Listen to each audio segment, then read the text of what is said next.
My name is Emma Whitaker. I'm 39 years old. I live in Seattle, and until recently, if you had asked anyone to describe me, they would have used words like dependable, composed, and practical. I'm a mother of one, a wife of 15 years, a financial planner by profession, which always makes people assume I'm either cold or calculating. I'm neither. I just believe in structure, in long-term thinking, in building something brick by brick instead of hoping it won't collapse. Most people underestimate me. They think calm means unaware. They think patience means being passive. They think silence means I didn't notice. For years, I let them believe that. From the outside, my life looked stable. My husband, Daniel, ran a small tech consultancy. I managed our finances, not because he couldn't, but because I was better at it. We weren't extravagant, but we were comfortable, responsible. The kind of family that opened a college savings account before our son could spell his own name. We believed in preparation, or at least I did. This story is about the day I discovered that the education fund I had carefully built for over a decade, the one meant for our son's future, had been quietly drained. Not invested, not reallocated, not miscalculated, drained. And not for debt, not for emergency surgery, not even for a failing business. It was emptied to finance a hidden life. A woman 20 years younger than me, an apartment I had never seen, trips I had never taken. When I found out, I didn't scream. I didn't throw anything. I didn't confront him in a dramatic storm of betrayal. What I felt was something far quieter. Clarity. This isn't a story about revenge. There's no shouting match, no public humiliation, no theatrical downfall. It's about something much more subtle and much more irreversible. It's about what happens when the person everyone assumes will endure quietly stops enduring. It's about understanding leverage when the truth is finally undeniable. And it's about what quiet decisions can do. When they're made without anger, without spectacle, but with absolute certainty. I won't dramatize what happened. I won't exaggerate his faults or sanctify my own. I'm not here to be a victim, and I'm not here to paint him as a villain. I'm here to tell you exactly how it unfolded. Because sometimes the loudest power move is the one nobody sees coming. Have you ever realized someone mistook your calm for weakness? If you asked my husband who I was, he would have said, Emma handles things. It was meant as a compliment. At dinner parties, when conversations drifted toward mortgages or investments, Daniel would lightly tap my arm and say, that's her department. I'd smile, explain compound interest in simple language, and watch people nod with polite admiration. I was the steady one, the practical one, the one who made sure the lights stayed on and the insurance policies were up to date. At home, it was similar. I handled the bills. I handled our son's school forms. I handled scheduling doctor appointments. I handled long-term planning, retirement accounts, life insurance, and tax strategies. I built spreadsheets for everything. Daniel used to joke that if the world ended, I'd have a backup plan in a labeled binder. It sounded affectionate, but somewhere along the way, Emma handles things became shorthand for something else. Emma absorbs things. Emma tolerates things. Emma doesn't make a scene. I wasn't invisible exactly. I was, structurally essential, like plumbing. You don't think about it unless it stops working. Daniel was charismatic. He had the kind of warmth that filled a room. People gravitated toward him. He told stories. He exaggerated details. He thrived in admiration. I was more comfortable observing than performing. I preferred listening to speaking, calculating before reacting. In social settings, that dynamic made sense. He shone. I steadied. In our marriage, it slowly turned into an imbalance. When he forgot anniversaries, I reminded him gently. When he missed parent-teacher conferences, I reassured our son that Dad was just busy. When business investments went sideways, I restructured our finances quietly and made sure we never appeared unstable. I didn't complain, I adjusted. Part of that came from my childhood. My parents' finances were chaotic. Overdraft notices, late rent, whispered arguments behind thin walls. I promised myself early that I would never live reactively.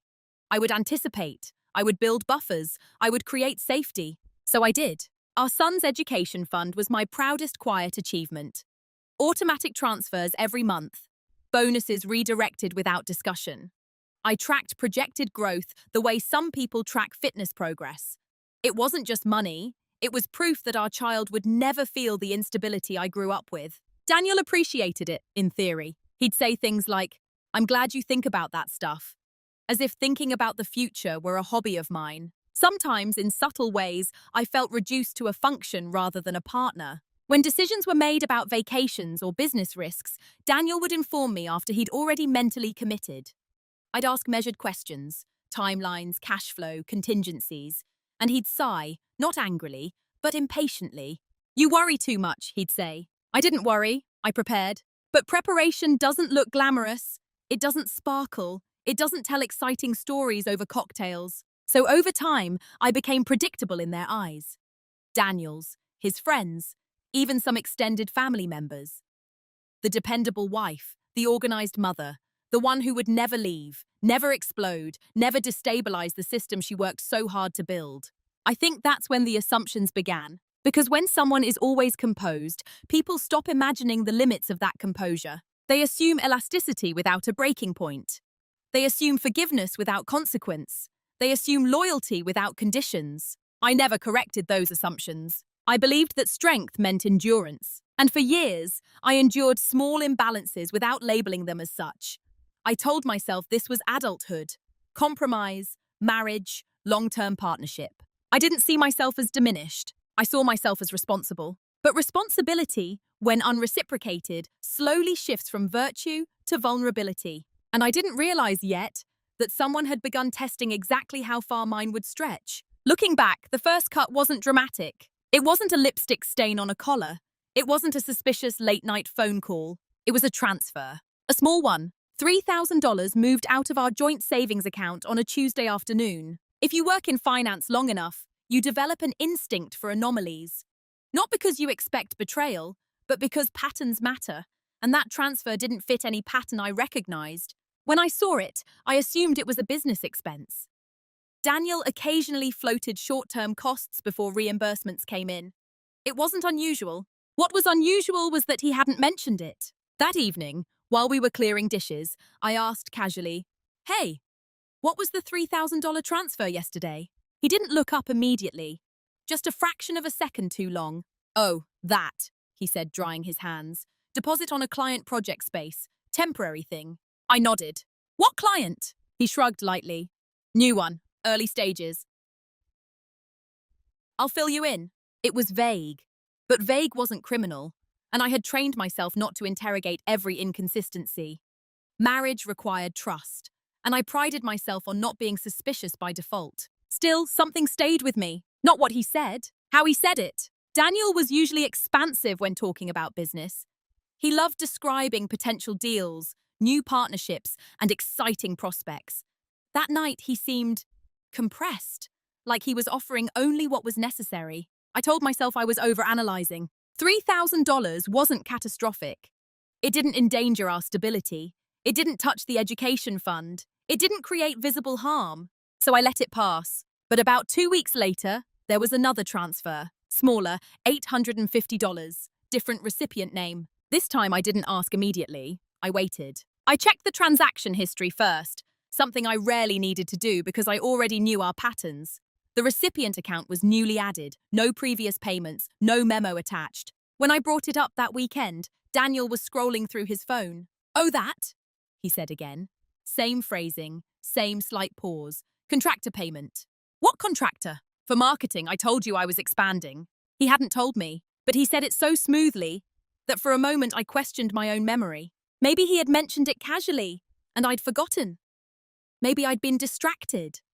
Maybe this was what marriage looked like after 15 years, details slipping through cracks. I nodded again, and that was the first small cut. Not the money! The dismissal, the subtle rewriting of reality, the suggestion, unspoken, that my questions were excessive, unnecessary, that I should relax, that I was worrying again. No one else would have noticed anything. From the outside, we were still stable, still affectionate, still functioning. But inside, a quiet record keeper in my mind made an entry. 2 unexplained transfers, 2 identical tonal shifts, 2 instances of feeling slightly managed. I didn't accuse, I didn't escalate, but I stopped assuming. And when you stop assuming innocence, even slightly, you begin observing differently. At the time, I told myself it was nothing.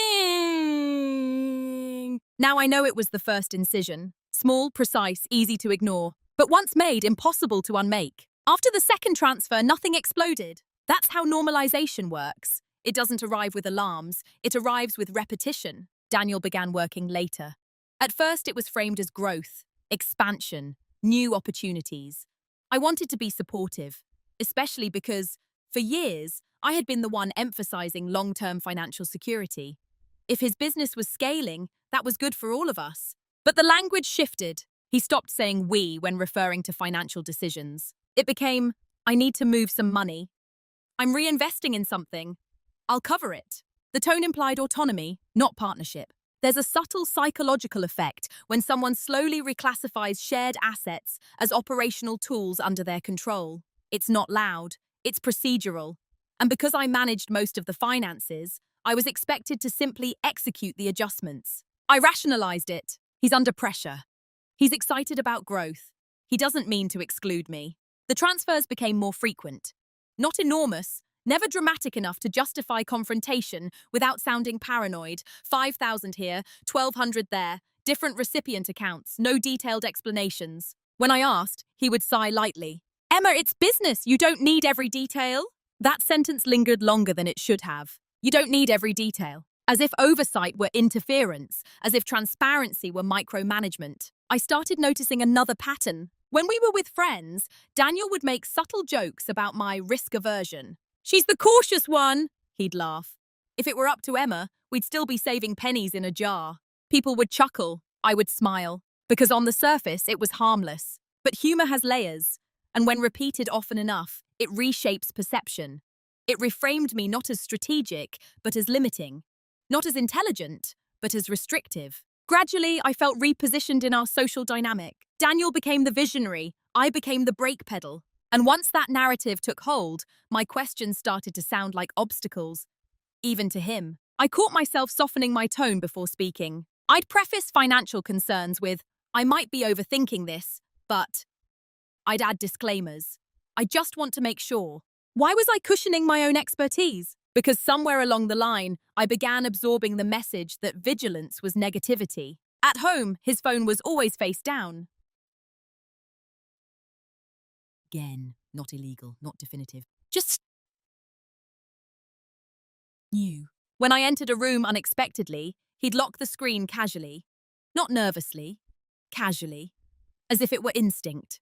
If I had confronted him then, I would have sounded accusatory, without evidence. So I told myself to be rational. Marriage has seasons, people go through phases, trust isn't reactive. And I believed that. But there's a quiet cost to repeatedly overriding your intuition. You begin negotiating against yourself. You collect micro-discomforts and label them imagination. You explain away tonal shifts. You minimize patterns because the alternative, that something fundamental is changing, feels destabilizing. Daniel wasn't cruel. He wasn't hostile. He wasn't neglectful in obvious ways. He was just slightly elsewhere. And the more he normalized that distance, the more I normalized adjusting to it. Until one evening, I realized something unsettling. I had stopped asking certain questions, not because I trusted him more, but because I was tired of being framed as the anxious one. That's when I understood the deeper shift. The disrespect wasn't in the money. It was on the assumption that I would adapt endlessly, that my discomfort would always be quieter than his ambition. And I had almost convinced myself that was reasonable. Almost. There's a moment in every long relationship when you realize you're no longer negotiating roles. You're inhabiting one that's already been written for you. I didn't see it happen in real time. I saw it in hindsight. Somewhere between managing tax returns and packing school lunches, I had been assigned a character in Daniel's life story. The stabilizer. The responsible one. The woman who will always understand. At first, I wore that role willingly. It aligned with my values. I believed in structure. I believed in support. I believed in partnership. But roles once assumed become expectations. If I questioned him, I was stressed. If I hesitated about a financial risk, I was fear-based. If I asked for transparency, I was micromanaging. The script was subtle but consistent. Meanwhile, Daniel's identity evolved. He was an expanding entrepreneur, the dynamic one, the man with momentum. His social media reflected it. New networking events, polished photos, language about next-level growth. I was rarely in those photos. When I mentioned that once, lightly, he laughed. You hate that stuff, he said. I didn't. I just hadn't been invited. That's how roles solidify, not through confrontation, but omission. At home, the division sharpened. He made decisions first, I adjusted after. He assumed liquidity, I maintained stability. And when I brought up our son's education fund during one of our quarterly financial check-ins, something I scheduled, not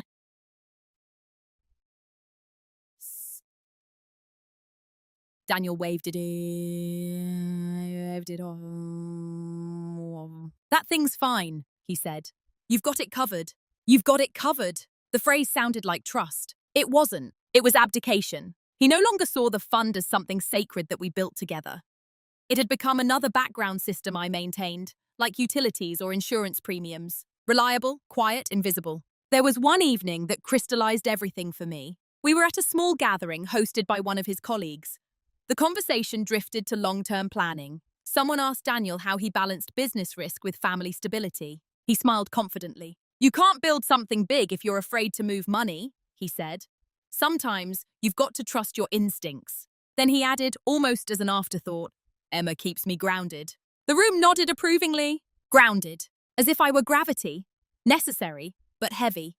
The force that keeps things from flying and from rising too fast. I didn't react. But internally, I recognized the framing. He saw himself as the visionary. He saw me as containment. And perhaps the most dangerous assumption he made was this. Containment doesn't leave. Containment absorbs pressure.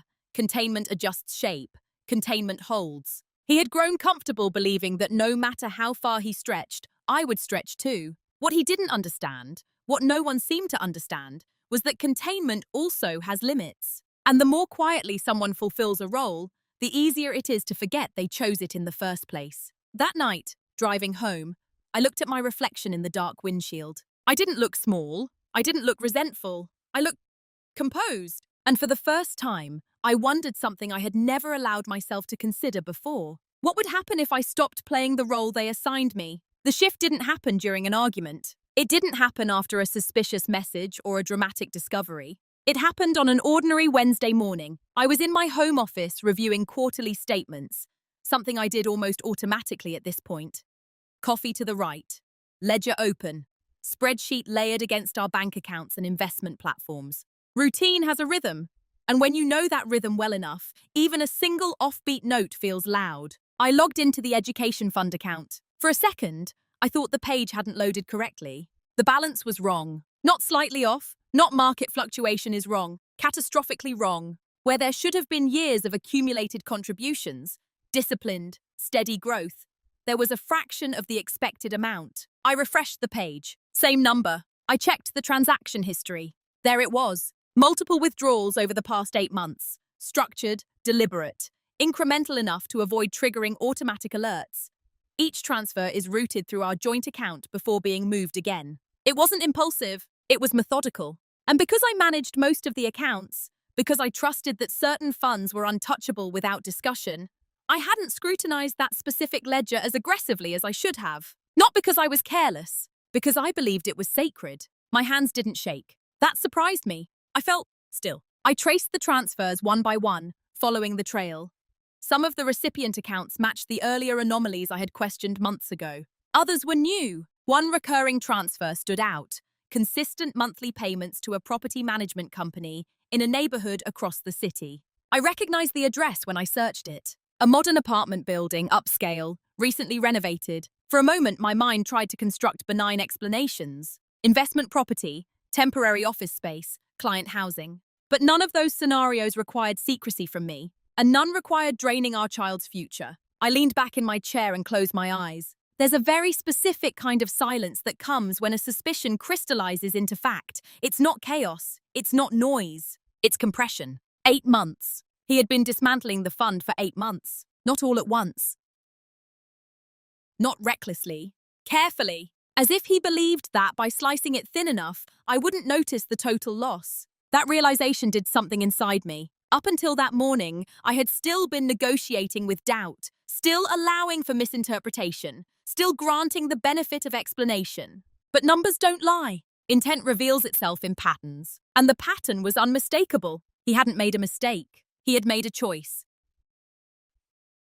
I didn't call him. I didn't text. I didn't drive to the apartment building. Instead, I opened a fresh document and began recording. Dates, amounts, recipient accounts, screenshots saved in organized folders. Not out of vengeance, out of clarity. Because in that moment, something shifted permanently. I stopped asking, why would he do this? And started asking, what does this mean? It meant the role I had been assigned, the stabilizer, the absorber, was no longer protective. It was being exploited. It meant the trust I preserved wasn't mutual. And most importantly, it meant that the future I thought I was securing for our son had already been compromised, not by accident, but by concealment. When Daniel came home that evening, he kissed my cheek the same way he always did. I kissed him back. My voice was steady. My expression was neutral. He didn't know that the marriage he thought was elastic had just reached its limit. And for the first time in years, my silence wasn't endurance. It was decision-forming. The day after I discovered the withdrawals, I woke up at 5:30 a.m. like I always did. Routine is powerful. It keeps your face steady when your internal landscape has changed. I made coffee. I prepared our son's lunch. I reviewed my calendar. Daniel came downstairs 20 minutes later, slightly distracted, phone already in hand. "Morning," he said, kissing my temple. "Morning," I replied. I watched him carefully. Not emotionally, but analytically. When you remove assumptions, observation sharpens. I noticed how easily he moved through the kitchen, how comfortably he inhabited a life financed, in part, by deception. There was no visible guilt, only normalcy. That was when I understood something important. If I confronted him immediately, I would get one of three responses: denial, partial confession framed as misunderstanding, or strategic remorse. None of those would restore the education fund. None would rebuild trust. And all of them would alert him that I knew. Alerting him too soon would give him time to prepare. And I had no intention of moving without preparation. So I chose silence. Not the old silence, the one rooted in accommodation. A new silence. Intentional, structured. Over the next week, I shifted subtly. I stopped asking about his late nights. I stopped commenting on unexplained transfers. I stopped initiating conversations about long-term planning. Daniel noticed, but misinterpreted it. "See?" he said one evening, smiling lightly. "You're less stressed lately. I told you things would level out." Level out. I nodded. He thought my quiet meant surrender. Or perhaps growth. As in, I was finally learning to trust his instincts. What he didn't realize was that I was reallocating my energy. Instead of engaging him, I began engaging systems. I reviewed every shared account. I downloaded full transaction histories. I mapped cash flow for the past year. I checked property records linked to the address I'd found. The apartment lease wasn't in his name. It was under a woman's. Age 26. I found that information without digging illegally, without breaching privacy laws. Public records reveal more than most people realize, especially if you know how to look. Her social media was public too. Photos of a minimalist apartment, soft lighting, wine glasses on a balcony overlooking the city. In one photo, partially visible in a reflection on a window, was a familiar watch. Daniel's. I didn't feel rage. I felt confirmation. Silence became clarity's container. At home, I behaved normally. Perhaps even warmer than usual. I didn't want suspicion. I wanted consistency. If he believed I was settling back into my assigned role, he would remain comfortable. Comfortable people make predictable mistakes. One night, as he showered, his phone buzzed repeatedly on the dresser. I didn't pick it up. I didn't need to. The secrecy was no longer a theory. It was an established fact. The real question wasn't whether he was living a double life. It was how long he had intended to fund it with our child's future.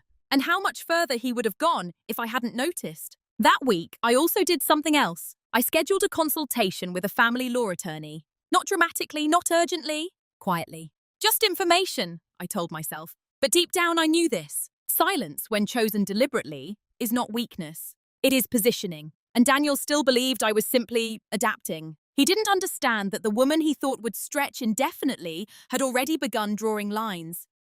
He just couldn't see them yet. Preparation doesn't look dramatic from the outside. It looks like routine. That's why no one noticed. After the attorney consultation, I didn't file anything. I didn't draft ultimatums. I gathered information.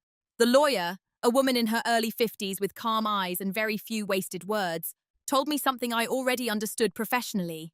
Documentation wins clarity. Emotion complicates it. I appreciated that. She explained what constituted marital assets, what fiduciary responsibility means within a marriage, what courts considered dissipation of funds, especially when money meant for a child's education, was redirected toward an extramarital relationship.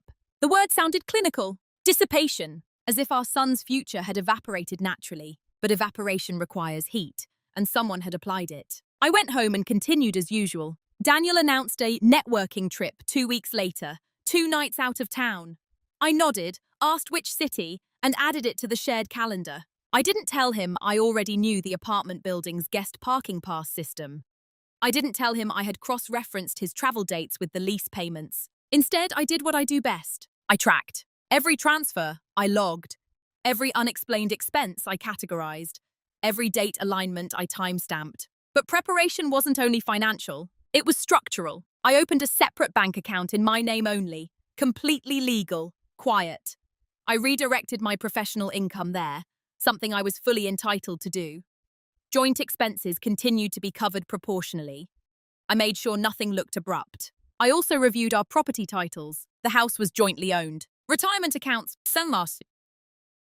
mixed. Investment portfolio, largely initiated by me, though commingled over time. The education fund, that was the emotional fracture. It had been set up under both our names, designated for our son, drained under the pretext of reallocation. I requested full transaction certifications from the financial institution, not because I didn't have records, but because official documents carry more weight than screenshots. No one noticed. Daniel certainly didn't. In fact, he seemed almost relaxed around me, as if my softened demeanor confirmed that whatever internal resistance I once had was dissolving. One evening, he said something that stayed with me. "You've been really easy lately," he remarked casually while we were watching television. Easy. The word was almost affectionate. I smiled faintly. What he meant was compliant. What he meant was non-interfering. What he meant was safe. I wondered if he ever questioned how a woman who built financial forecasts 10 years into the future could suddenly stop asking questions about present cash flow. But comfort dulls suspicion. He believed the narrative he preferred. Meanwhile, I adjusted beneficiary designations on my life insurance policy. I updated emergency contacts. I created a private digital archive stored securely outside our shared cloud system. None of this was impulsive. It was sequential. I wasn't plotting destruction. I was restoring balance. There's something powerful about preparation done without spectacle. It sharpens you. It removes emotional noise. It transforms hurt into strategy. At work, I continued advising clients about long-term planning. Ironically, I found myself speaking more confidently than ever about risk mitigation. Always protect the asset that can't regenerate, I told one couple during a consultation. For them, it meant retirement stability.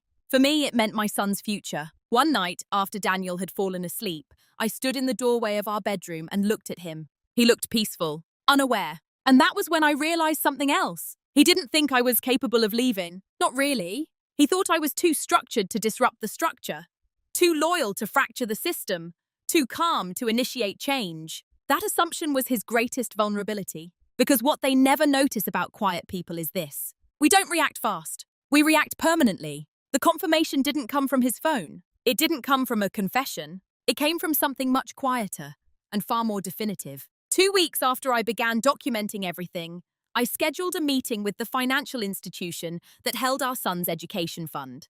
Not an angry call, not an accusation, a review. I sat across from a young account manager who had no idea she was about to finalize the end of a marriage. "I'd like certified statements for the past 12 months, I said evenly, and confirmation of authorized withdrawal signatures. She printed the documents, professional, neutral. The withdrawals had been executed online, authenticated through Daniel's credentials, not joint approval, not a co-signed authorization. Him. Each transaction is logged with timestamps, IP verification, digital confirmation trail. It wasn't a misunderstanding. It wasn't shared consent. It was unilateral. I asked one more question. Were there any attempts to increase the withdrawal limit? She checked. Yes, she said after a moment.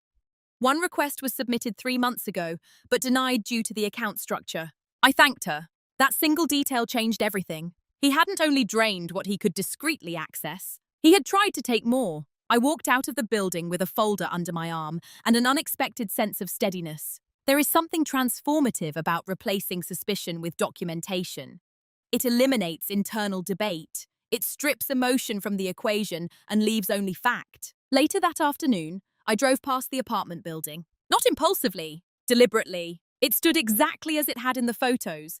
Modern glass balconies, clean lines, curated minimalism. A life designed to look effortless. I stayed in my car. I didn't need to see her. I didn't need confirmation of intimacy. The financial records were enough. Money leaves fingerprints that emotions try to hide. When Daniel texted me that evening, running late, client dinner, I didn't check social media. I didn't cross-reference locations. I already knew. The private reveal wasn't about catching him in the act. It was about understanding the scale. 8 months of payments to the property management company. Utilities added to the account. Furniture purchases are routed through an online retailer. Restaurant charges near that address. Recurring. This wasn't an affair born of impulse. It was infrastructure. He hadn't stumbled into betrayal. He had engineered it. That distinction mattered to me. Impulse can be addressed. Engineered deception reveals character. That night, after our son went to bed, Daniel sat across from me at the kitchen table. "You've seemed distant," he said lightly. "Everything okay?" I looked at him carefully. He wasn't anxious. He was assessing, and for a moment, I saw something I hadn't allowed myself to see before. Not guilt, but calculation. The subtle monitoring of whether his double life was still undetected. I held his gaze calmly. "I'm just thinking," reply. "About what?" "Long-term planning." He smiled, almost amused. "You and your planning." "Yes, I and my planning." The irony settled quietly between us. He believed he was managing 2 lives skillfully. What he didn't know was that I had already identified the leverage point. In my meeting with the attorney, we had discussed fiduciary responsibility within marriage. The education fund withdrawals, especially if proven to support an extramarital relationship, could legally be classified as dissipation of marital assets. In simple terms, misused funds. Recoverable funds. Not emotionally recoverable, financially recoverable. That was the private reveal. I didn't need to destroy him. I didn't need exposure. I didn't need drama. I had evidence. And in situations like this, evidence is power. Not loud power, not humiliating power. Structured power. The kind that doesn't shout. The kind that waits until the timing is irreversible. That night, lying beside him, I realized something with complete certainty. The marriage I thought I was preserving no longer existed. But the future I was protecting still could. And now, for the first time since discovering the truth, I wasn't reacting. I was choosing. Once you have evidence, the emotional fog disappears. What remains are options. And options can be dangerous because they tempt you to hesitate. I sat in my office one Friday afternoon with 3 folders open in front of me. One contained the certified statements from the education fund. One contained documented transfers tied to the apartment. One contained legal notes from my consultation. I could confront him immediately, lay everything out. Demand repayment. Demand explanation. Watch his face collapse under the weight of being exposed. That option was emotionally satisfying, but strategically incomplete. I could also pretend I never discovered anything. Monitor quietly. Hope guilt would surface. Hope he would stop. Hope the double life would dissolve on its own. That option preserved the illusion, but not the future. The third option required precision. File for legal separation citing financial misconduct. Freeze certain joint accounts through formal notice. Secure restitution for misused funds before confrontation. Irreversible. Not loud, not chaotic. Final. I thought about our son. He was 11. Old enough to sense tension. Too young to understand betrayal layered in financial complexity. His world was still stable. School, friends, routines. If I delayed action, and Daniel continued draining resources, the damage would multiply. If I confronted him without legal preparation, he would have time to move assets, shift accounts, reframe narratives. Daniel wasn't reckless. He was methodical. So I needed to be more methodical. I didn't cry. I didn't pace. I ran projections. If the misused funds were classified legally as dissipation, a court could credit the amount back to me in asset division. The education fund could be reconstructed through settlement terms, but only if I acted before more disappeared. That afternoon, I called my attorney. "I'm ready to proceed," I said calmly. "Are you certain?" she asked. Yes. There was no tremor in my voice, because the decision wasn't fueled by humiliation.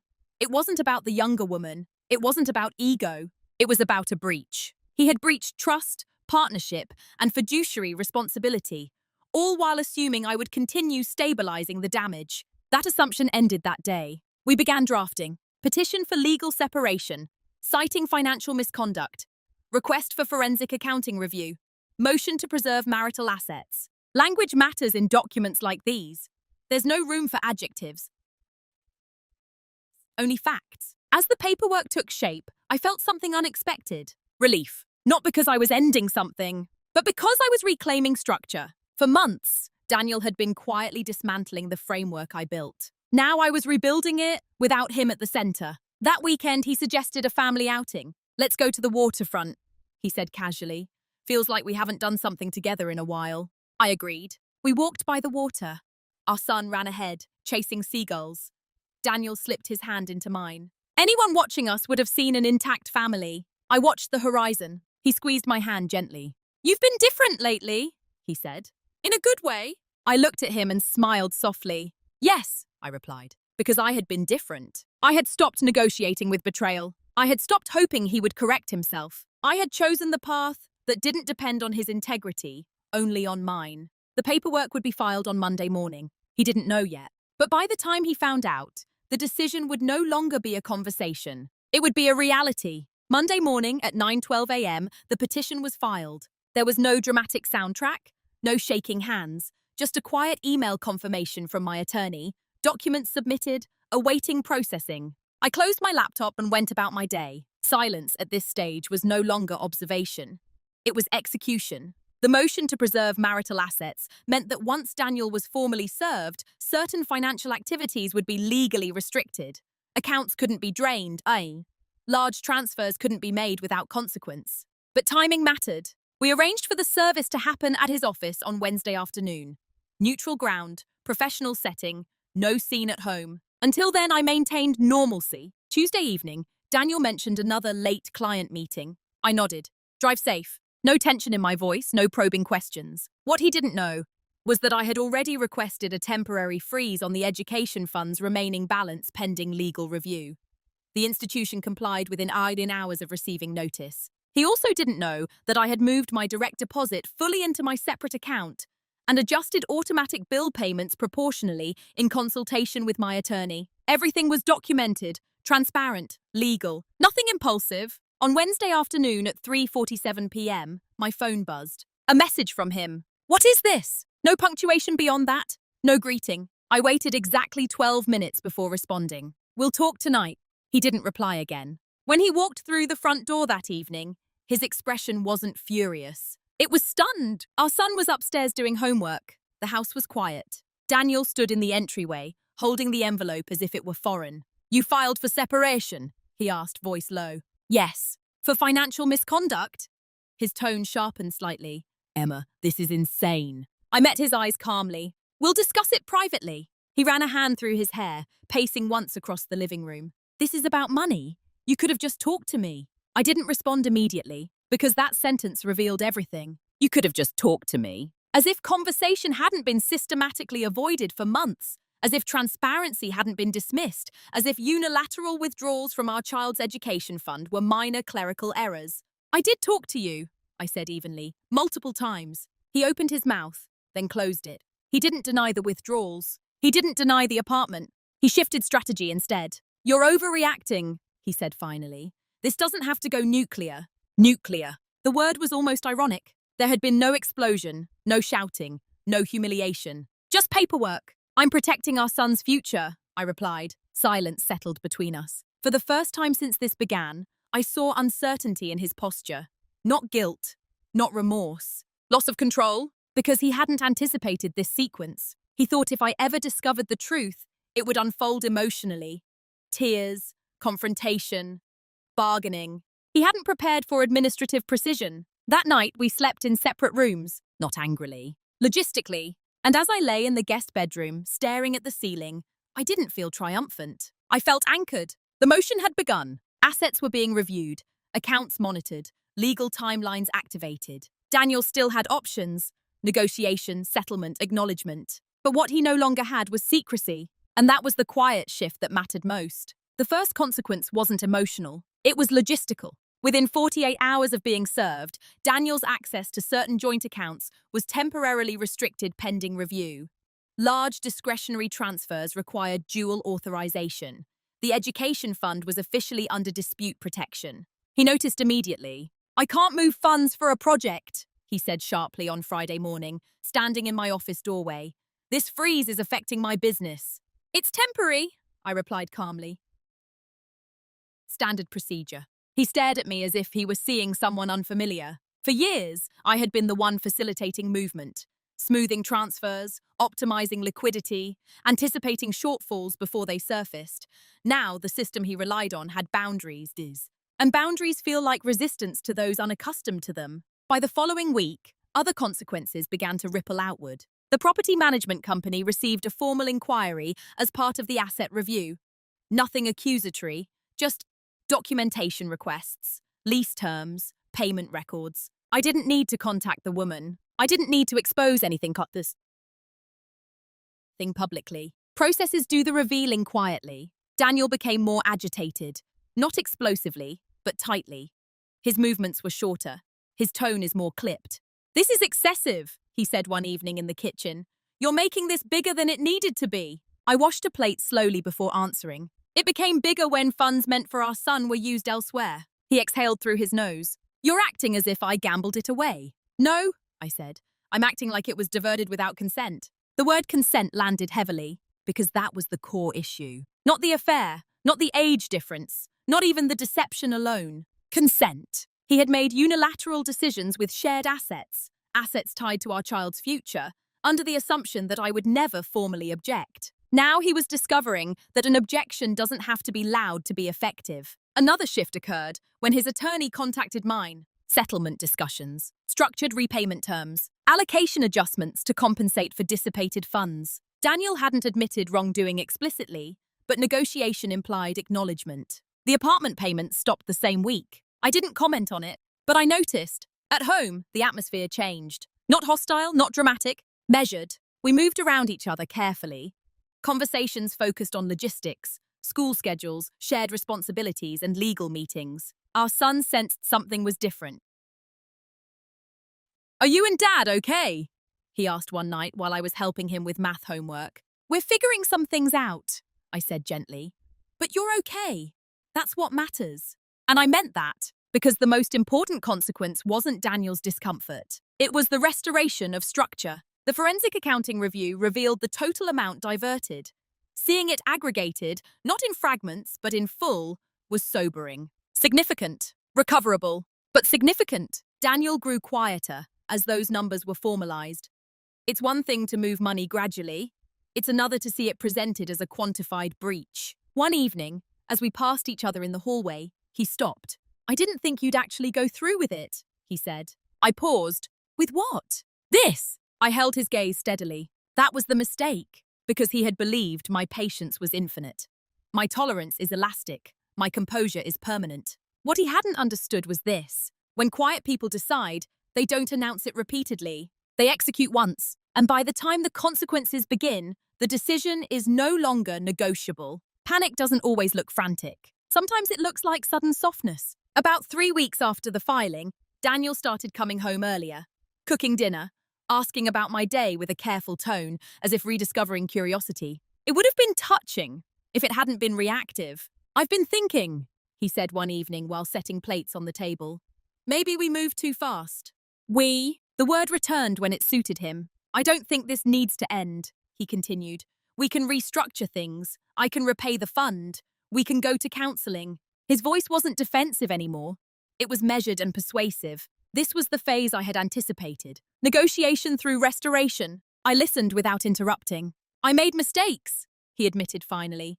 "But this doesn't have to define everything." That sentence revealed his perspective clearly. For him, this was an event. For me, it was a pattern culminating in exposure. "You didn't tell me," I said calmly. "You didn't ask me. You tried to increase the withdrawal limit when the account blocked you." His jaw tightened slightly. He hadn't expected that detail. "I was going to replace it," he said quickly. "The business is about to scale. I just needed flexibility." Flexibility, the same word he once used to describe ambition. "You didn't need flexibility," I replied evenly. "You needed consent." Silence followed. That word again? Consent is difficult to argue against when documentation exists. In the following days, his efforts intensified. He suggested family therapy. He cancelled remaining commitments. He stopped going out in the evenings entirely. The apartment lease, I later learned through formal disclosure, had been terminated early. Damage control. But what he didn't seem to grasp was that I had already passed the emotional decision point before he ever knew there was one. When trust fractures quietly over months, repair requires more than remorse triggered by consequences. It requires transparency chosen voluntarily, not forced by legal action. One night, he stood in the doorway of the guest bedroom where I'd been sleeping. "I didn't think you'd leave,"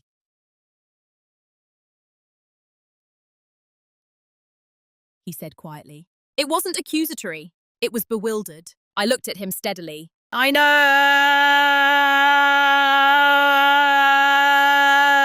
And that was the truth. He believed stability was immovable, that I valued structure too much to disrupt it, that my fear of chaos, shaped by childhood, would override any betrayal. He had miscalculated, because what he never understood was that my childhood didn't make me cling to instability. It made me refuse it. "You're not even angry," he said, searching my face. "I was,"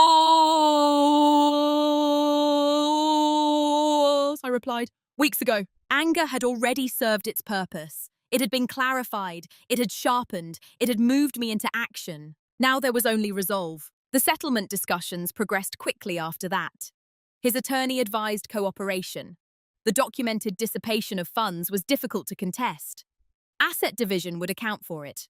Formally.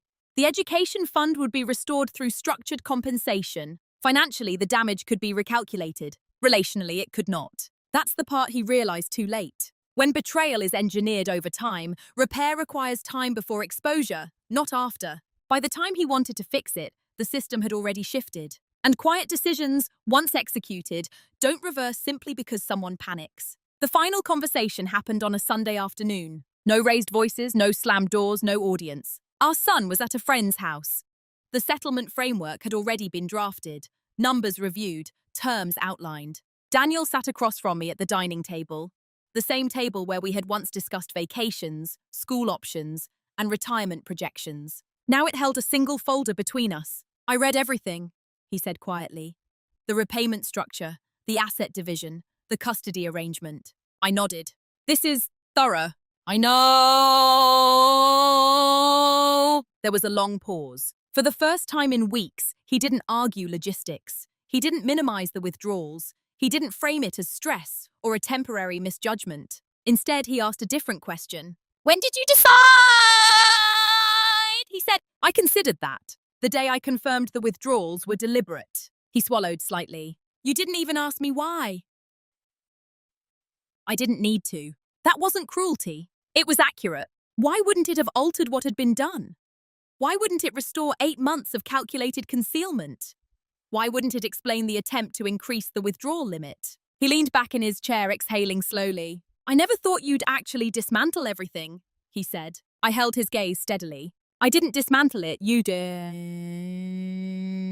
"You did." There was no sharpness in my tone, just clarity. He looked down at his hands. "I thought I could manage it," he admitted. "Both sides. I thought as long as I kept things stable at home, it wouldn't matter." That sentence contained the entire miscalculation. He believed stability was aesthetic. Dinners together, bills paid, appearances maintained. He didn't understand that stability is structural. And once the structure is breached, appearances don't compensate. I wasn't trying to hurt you, dear.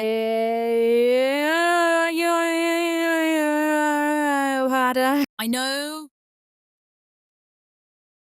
I said. And I meant that too. Intent doesn't erase impact, but acknowledging the difference matters. This wasn't about cruelty. It was about entitlement. The quiet belief that he could borrow against our future without full disclosure, because he assumed I would absorb the aftermath. "You're very calm about this," he said finally. "I've had time. Time to process, time to prepare, time to accept. That's the difference between reactive confrontation and structured resolution. Reactive confrontation burns quickly. Structured resolution settles permanently." He signed the preliminary agreement that afternoon, not because he wanted to, but because the alternatives were worse. prolonged litigation, deeper financial scrutiny, and further exposure. As he placed the pen down, he looked at me one last time. "I don't recognize you," he said softly. I almost smiled. "You never did," I replied. There was no triumph in that statement, no bitterness, just truth. He had known the stabilizer, the planner, the woman who handled things. He had never fully understood the boundary beneath that composure. And now he did. But understanding, like repair, had arrived too late. The house feels different now. Not emptier, clearer. Daniel moved into a downtown apartment 3 months ago, smaller than the one he had financed before, though I never asked. Our son stays with him every other weekend. The schedule is stable, predictable, structured. The education fund has been restored under revised legal terms. Automatic contributions resumed, this time with safeguards that require dual authorization for any future withdrawals. Not because I expect history to repeat, but systems should not rely on trust alone. People sometimes ask me, carefully, if I'm angry. I'm not. Anger was a bridge. I crossed it weeks before anything became visible. What I feel now is alignment. For years, I believed strength meant endurance. Maintaining stability required absorbing the imbalance quietly. That composure was synonymous with tolerance. I understand something different now. Strength is a boundary. Composure is not permission. Silence is not agreement. I still wake at 5:30 a.m. I still make coffee. I still review accounts, though now they are simpler, cleaner, fully transparent. At work, I've noticed a subtle shift in how I advise clients. When couples sit across from me discussing joint accounts, I emphasize clarity differently. Shared assets require shared consent, I say plainly. Not suspiciously, just clearly. I don't share my story. I don't dramatize my past. But experience sharpens instruction. Socially, people have adjusted their perception of me. Some were surprised when they learned about the separation. A few expressed disbelief. "You always seemed so steady," one friend said. "I am steady. Steady doesn't mean stationary. Daniel and I speak politely now, logistically, respectfully. There is no hostility in our exchanges, no sarcasm, no public narrative battles. He once told me, during a custody exchange, "I didn't realize you were capable of this." I understood what he meant. Capable of leaving, capable of filing, capable of acting without warning. But what he really meant was this. He didn't realize I had a line. The truth is, I always did. I just never needed to draw it before. When I look at my son now, working on school projects at the kitchen table, I feel something deeper than relief. I feel continuity. The instability I grew up with did not repeat. Not because betrayal didn't occur, but because I refused to normalize it. That's the part people misunderstand about quiet dominance. It's not about control over others. It's control over oneself, over timing, over reaction, over decisions made without spectacle. I didn't expose Daniel publicly. I didn't humiliate him socially. I didn't weaponize anger. I corrected the structure. And sometimes that's more powerful than any confrontation. Who I am now is not harder, not colder, just clearer. I am still calm, still observant, still methodical, but no longer assumed. And that difference, though invisible to most, has changed everything. If you've stayed with me through this entire story, you might have expected a louder ending, a dramatic confrontation, a public reckoning, an emotional collapse. There wasn't one, because the most irreversible shifts rarely arrive with noise. They arrive with documentation, with decisions, with boundaries drawn quietly and held firmly. Daniel didn't lose everything. He lost access to something he assumed was unconditional. And I didn't win. I protected what mattered. That distinction is important. This wasn't about punishing betrayal. It was about refusing to finance it. It wasn't about destroying a man. It was about correcting a breach. And it wasn't about proving strength to anyone watching. It was about honoring the line inside myself that said, "This is not acceptable." There's a version of this story where I ignored the withdrawals longer, where I waited for confession, where I hoped guilt would solve what concealment created. But hope without structure is a risk. And when children are involved, risk isn't romantic. It's irresponsible. Quiet dominance isn't cruelty. It isn't coldness. It isn't revenge disguised as dignity. It's this: seeing clearly, preparing fully, acting once, without shouting, without spectacle, without apology. If you've ever been perceived as the calm one, the steady one, the person who handles everything, you may understand how easily others assume your limits are flexible. They're not. They're simply unseen. The most powerful boundary is the one that doesn't need to announce itself repeatedly. It just exists.